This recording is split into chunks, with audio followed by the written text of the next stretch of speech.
Dışarıdaki suyu gördünüz. Vardı bir de.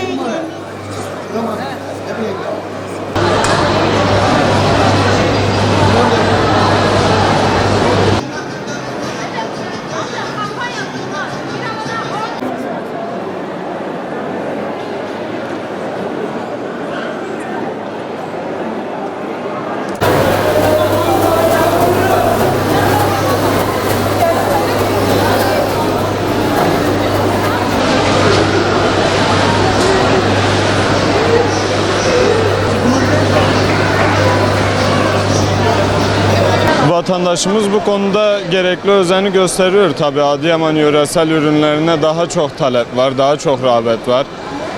Son zamanlarda tarım politikasındaki gelişmelerle gerçekleşen Adıyaman bademi olsun, Adıyaman cevizi olsun bu konuda rağbeti çok görüyor. Kendi cevizimizden ürettiğimiz cevizli sucuklarımıza dair çok büyük talepler oluyor Adıyamanlı vatandaşlarımızdan. Bunlardan dolayı biz kendilerinden razıyız. İnşallah kendileri de aldığımız ürünlerden razı olur. Teşekkür ediyorum Adıyaman halkına bu konuda. Tabii yani bizim ürünlerimiz zaten ortalama Adıyaman'da 30-40 lira gibi bir maliyetle satılıyor. Bunların tabii işçiliği vesairesi içine eklenmediği zaman ekonomik olarak da vatandaşımız bunları alabiliyor. Gönül rahatlığıyla evine götürüp yiyebiliyor bunlar. Ümit'in meşhur tatlısı şeker un yağdan yapılan ürünümüzdür. Hem hafiftir hem lezzetlidir. Şu anda 4. 5. gelişimiz zaten. Gayet de güzel alıyorlar. Güzel bir ürün. Tanıtıyoruz hem. Vatandaş rağbet ediyor. Vatandaş rağbet ediyor hem uygun da fiyatlarımız.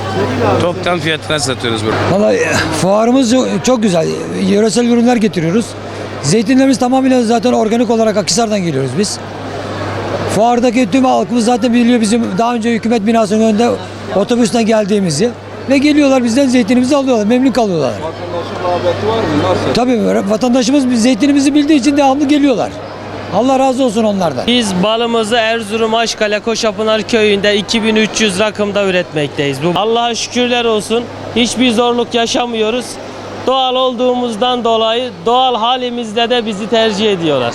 Peki rağbet nasıl? Rağbet çok ama sadece şunu öğrenmek istiyorum ya da büyüklerimize söylemek istiyorum. Fuar ortamında çok hileli mal satılıyor. İnsanlar bunları çözemiyor. Özellikle gıda ile ilgilenen memur arkadaşlarıma söylüyorum, kul hakkına giriyorsunuz. Gelen bütün esnafı denetleyin. Bir kişiyi, iki kişiyi değil, herkesi denetleyin. Bir gün değil, 3. gün de gelin, 5. gün de gelin, insanlar temiz ürün yesin. Kim işini yapıyorsa helal olsun, kim işini yapmıyorsa hakkımız haram olsun. Çin'de balı karıştırıyor, geliyor buraya halka organik diye satılıyor. Burada haksız bir rekabet var. Burada doğru yerin altına eğri de yerin üstüne çıkıyor. Ama Allah biliyor ki öbür dünyada onlar yerin 7 kat altına inecek. Allah'ın izniyle doğrularda 7 kat üstüne çıkacak. Fuara ilk defa geliyorum, ilk defa katılıyorum. Fuarı gayet güzel buldum. Fiyatlar gayet uygun. Adıyaman'a ekonomisine can getirdiğini düşünüyorum. Çok güzel bir hizmet. Bu hizmeti gerçekleştirenlere çok çok teşekkür ederim. Allah razı olsun kendilerinden. Adıyaman'ın böyle şeylere ihtiyacı var. Adıyaman daha güzel şeylere ihtiyacı var. Daha güzel şeyler hak ediyor Adıyaman. Teşekkür ederim. Ya zaten piyasa şartları pahalı. Bu da fuara yansımış bu yıl.